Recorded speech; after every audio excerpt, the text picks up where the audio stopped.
Hey everybody, happy Monday. The weekend is over. What a weekend of baseball. By the time the baseball season is on, it's a great weekend.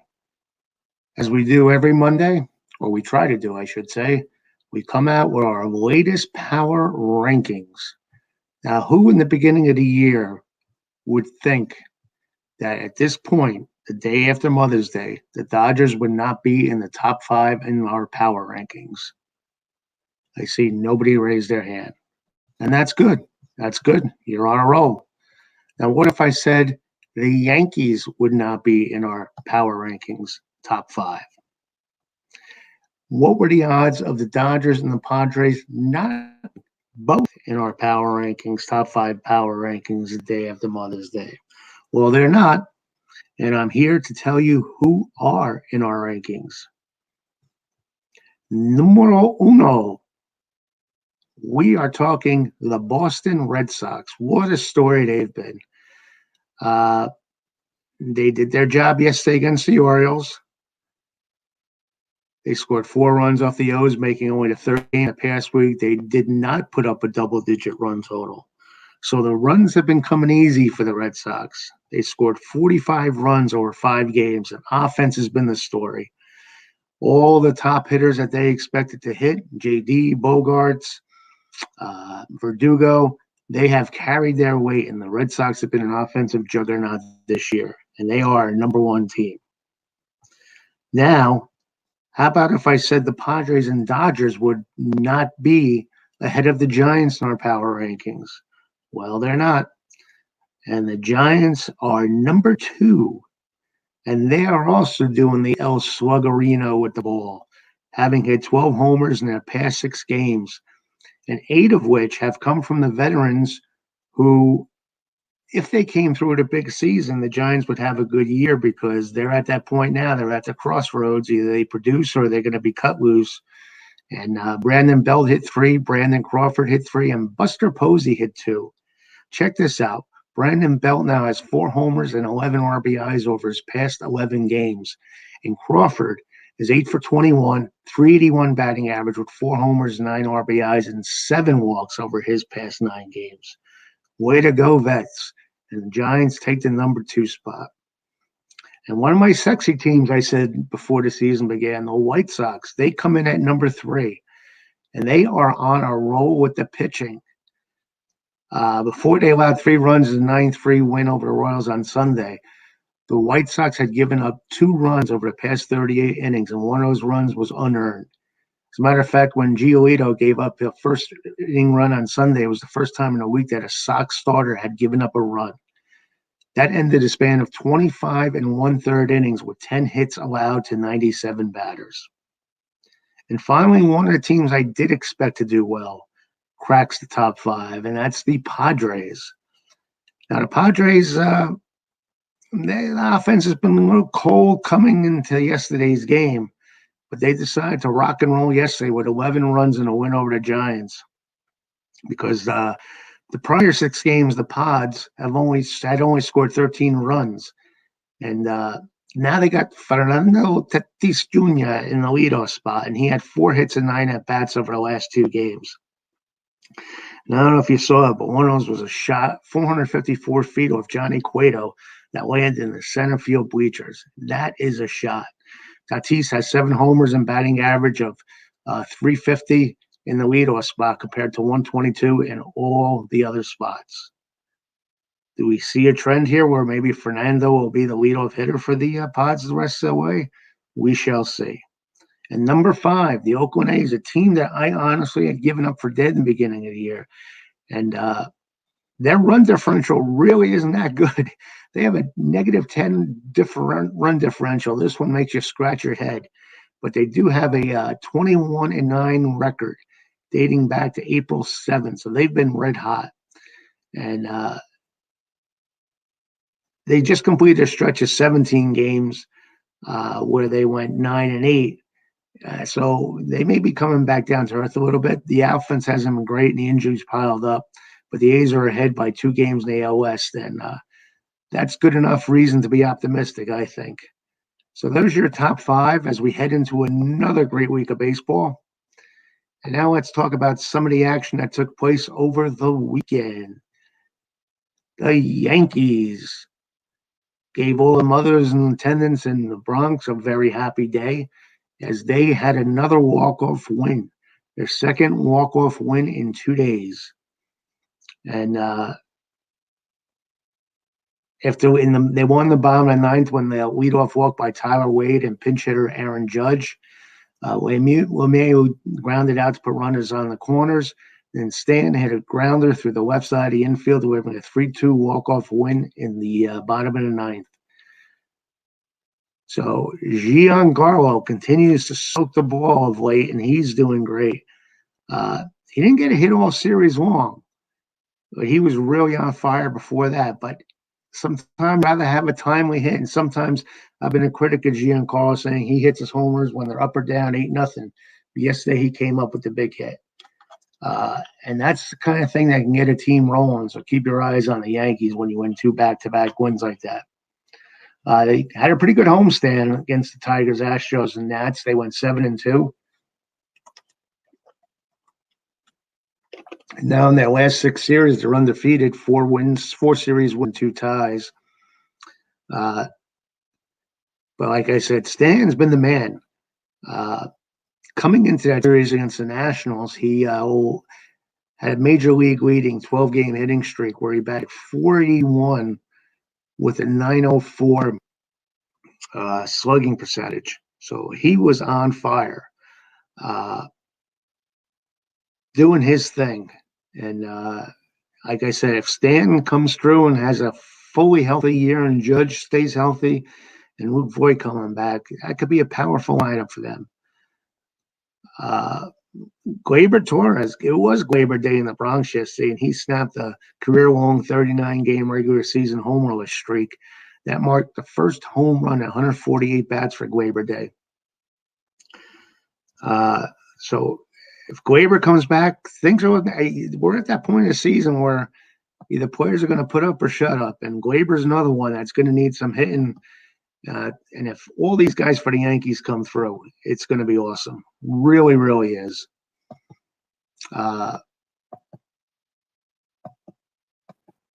And speaking of being awesome, they're going to have to do it against the Red Sox. And the Red Sox aren't saying no. Rafael Devers, he has been the man for the Red Sox, hasn't he? I'm having a problem with these overlays. Yeah, the overlays. Anyway, Devers, gotta love him. A pure hitter. And he showed the crowd in Camden Yards that the Red Sox are a team to be reckoned with. They are really hitting the ball this year, and that's a welcome sight in Beantown. Yesterday, he drove in 3 runs on a home run in the second inning, a bases loaded 2-run double in the 6th. And that, believe it or not, secured the Red Sox 15th come-from-behind win this season over the Orioles 4-3. It's the Red Sox 5th 6 games and 3rd straight in the 4-game series in Baltimore.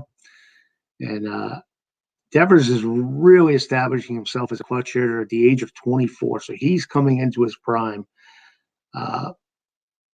Teams tried to rattle him with tough pitches, but Devers is just persistent. He is a man at the plate, and he's not a kid anymore. He has a flair in the batter's box and on the field, and he does things with such ease. He is a pleasure to watch. And the funny thing is the entire Red Sox team is hitting. So when you have guys like Verdugo, Martinez, Bogarts, and Devers not hitting, the other players are hitting up the slack.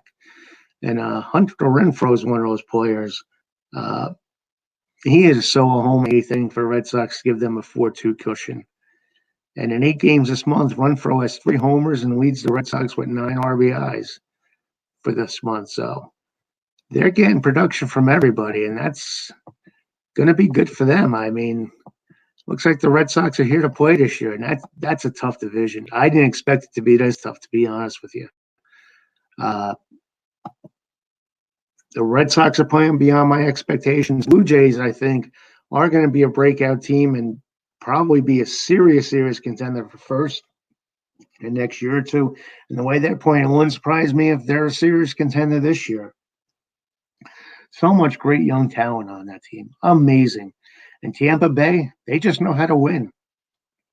So right now, I would have to say the American League East is the toughest division in baseball right now. And the Braves, they went and brought back Greene, and what took them so long? Good reliever, and that's good to see. Because last year, the top relievers for the Braves were Melancon, Martin, and O'Day, and Greene from the right-hand side. And Melancon and O'Day signed elsewhere, and Martin's been sidelined. So it's been a weak spot for the Braves, and their bullpen woes have kind of increased over the past few weeks. And I guess the pressure was there to add Greene, and they'll be glad to have him. He's a team player. I mean, doesn't get a lot of headlines, but he'll help out in the long run, and that's a good Braves. Good to have him back. So welcome back, Shane Greene. What else has happened, Uncle Stan, is what you're probably saying. Well, Adam Wainwright continues to defy Father Time. Yes, Waino. And he's always been a thorn on my side, being a Met fan, and I think you guys know what I'm talking about. 2006. That one will always come back and haunt us. And nothing against Waino. I'm glad to see him doing well, to be honest with you. But he helped the Cardinals sweep. Yes, indeed, sweep the Colorado Rockies yesterday. I mean, the Rockies, they're going to have a rough year. I'm not going to pussyfoot around this one. They're going to have a rough year. But they've been playing competitive ball, but the Cardinals are really playing good ball. And it seems like all the missing pieces that needed to fill up the empty spots for the Cardinals are, starting with Nolan Arenado. And I'm looking forward to the Cardinals being a very competitive team in that division. I think you're going to have to win that division. I don't think the wild card is going to come from that division. But you got some solid clubs, the Cubs, Reds. Who knows what these teams are going to do? The Cubs and Reds, you don't know. I mean, they hit, and then they go into slumps. But we shall see. But I kind of am hoping that the Cardinals do well. They're just so good for baseball. They're baseball at its purest, if you ask me. And another thing that's always fun to watch is the Chicago White Sox. That was one of my sexy teams this year, the White Sox and the Blue Jays.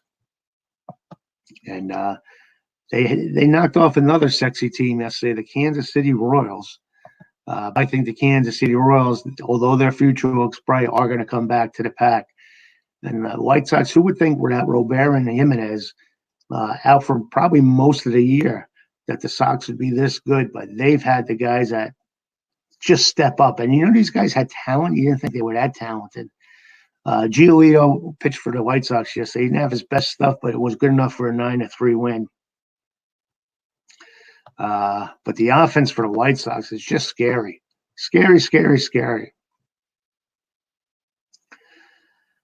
Yermin Mercedes, what a hitting machine he's been. He led the offense yesterday with his first career triple, double, and 3 RBIs, raising his average to 373. Jose Abreu also singled home 2 in the 7th and doubled home a third run in the 9th, giving him 26 RBIs for the season. In his young career, he's now got 697 career RBIs. The White Sox are a fun team to watch. And the Royals, like I said, they've gone cold. The first inning run they scored yesterday ended a stretch of 25 1/3 scoreless innings for White Sox starters. But they have really done well, the White Sox starters. So it was a combination of both the White Sox starters doing well and the Royals just being cold. And you could see that the White Sox were clearly a better team this year. Great defense, too, by the White Sox. You had Vaughn in left, Mendick in right, and Moncada at third, making stellar defensive plays. Anytime the defense compliment hitting and pitching like you're going to do well. So look for the White Sox to make some noise. They are doing it, folks. They are doing it. Now, I thought it would be fun to I know it's not fun for these players, but to just take a look at some of the players that really need to get going uh, this year, and they really haven't. So forgive me if I pick on them for a second, but there are some players, and these pictures here on the screen are indicative. I just picked a random montage of photos, but they really do need to get going. Probably the one that's getting the most publicity is Francisco Lindor. He has not really blossomed the way we had expected, but he's coming around. Another guy who came around yesterday, and that's a good thing for them, the Yankees being them, is Gleyber Torres. He's a guy that they really could use a big bat for and just sandwich himself around all those other powerful bats in the lineup. And that would be nice for the Yankees.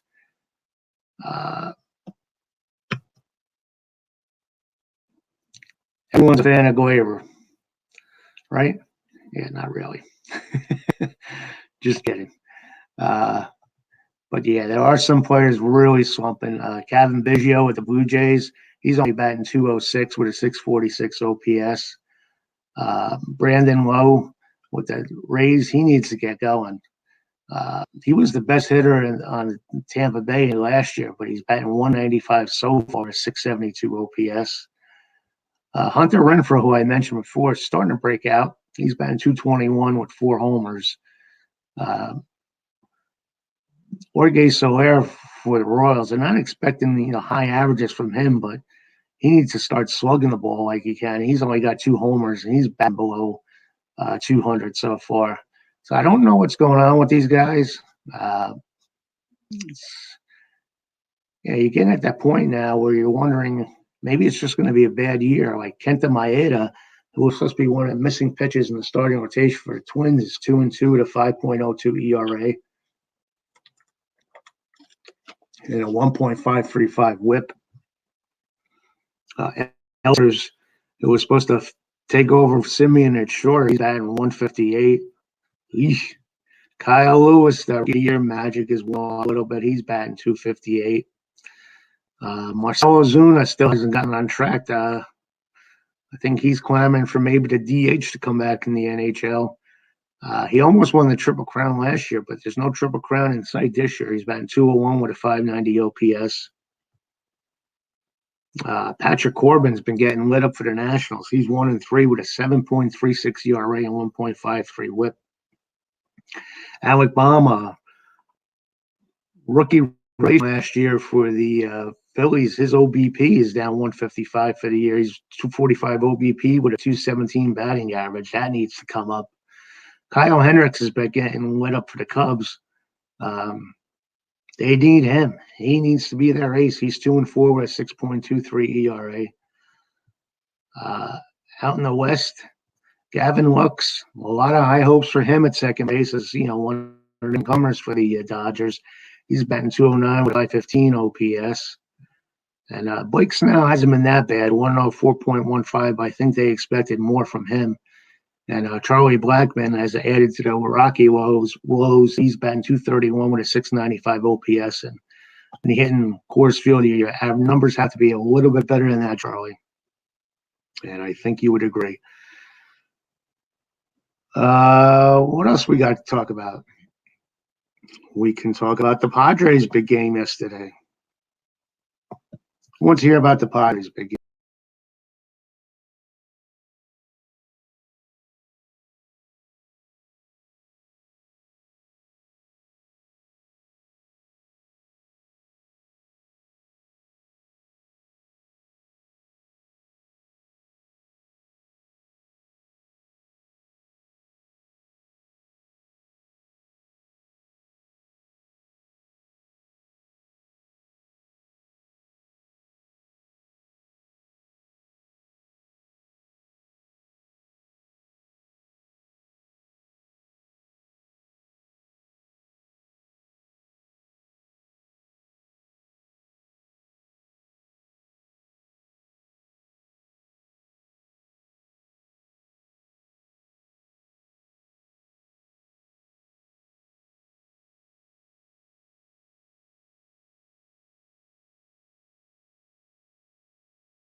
We are having all kind of problems here today, and I apologize for that.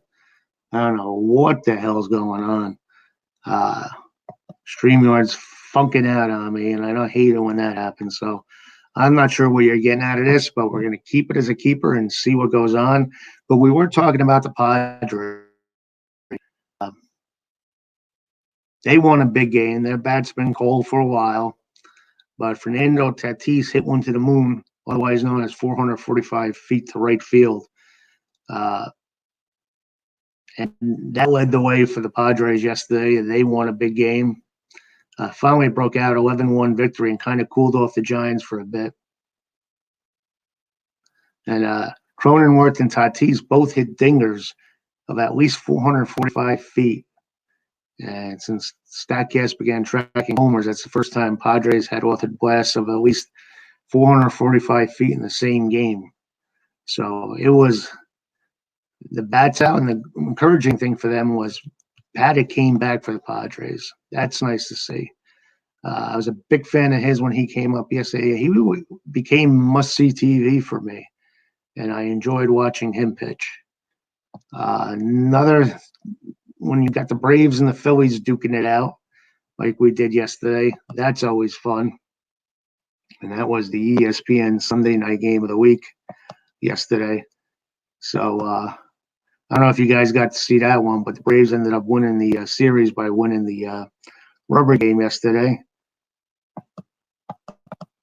And oh man, this is really I can't catch a break today with this StreamYard.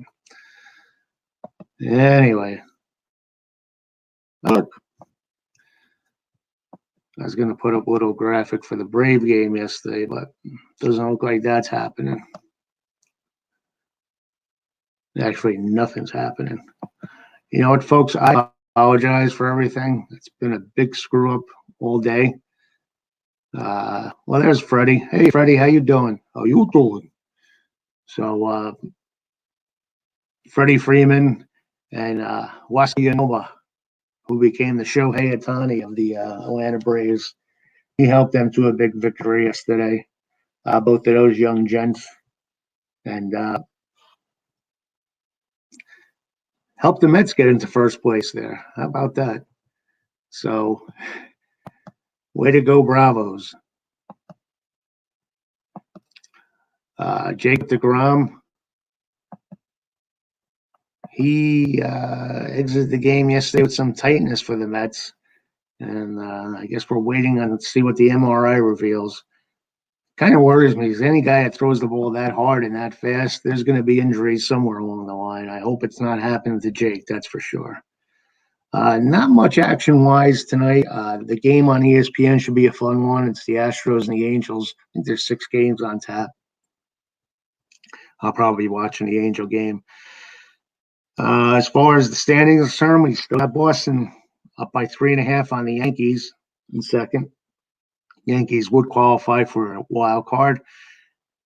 Tampa Bay is tied with the Yankees. They would qualify for a wild card. White Sox in first by a game over Cleveland. A's in first in the AL West by 2 over Houston.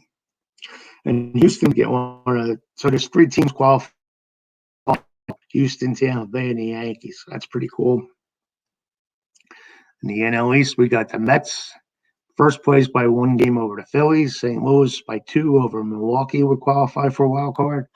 And the Giants by 1.5 over San Diego would qualify for a wild card.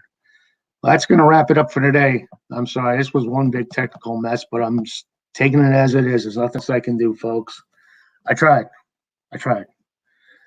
So hopefully you got some of this. I'll see when I post it. If not, come back tomorrow and I'll try to work out some of these technical difficulties. That's what happens when you go live.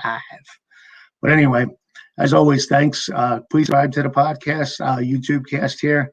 Click like if you like it and dislike if you don't. Leave comments. Feel free to leave comments. And if you're not a member of the baseball group, Baseball Way of Life, please join us on Facebook. And please subscribe to the group's YouTube page right here. All right, enjoy the day. Limited action, but any baseball is fun baseball. So whatever game you watch tonight, enjoy. And we'll come back tomorrow. Have a great one, folks.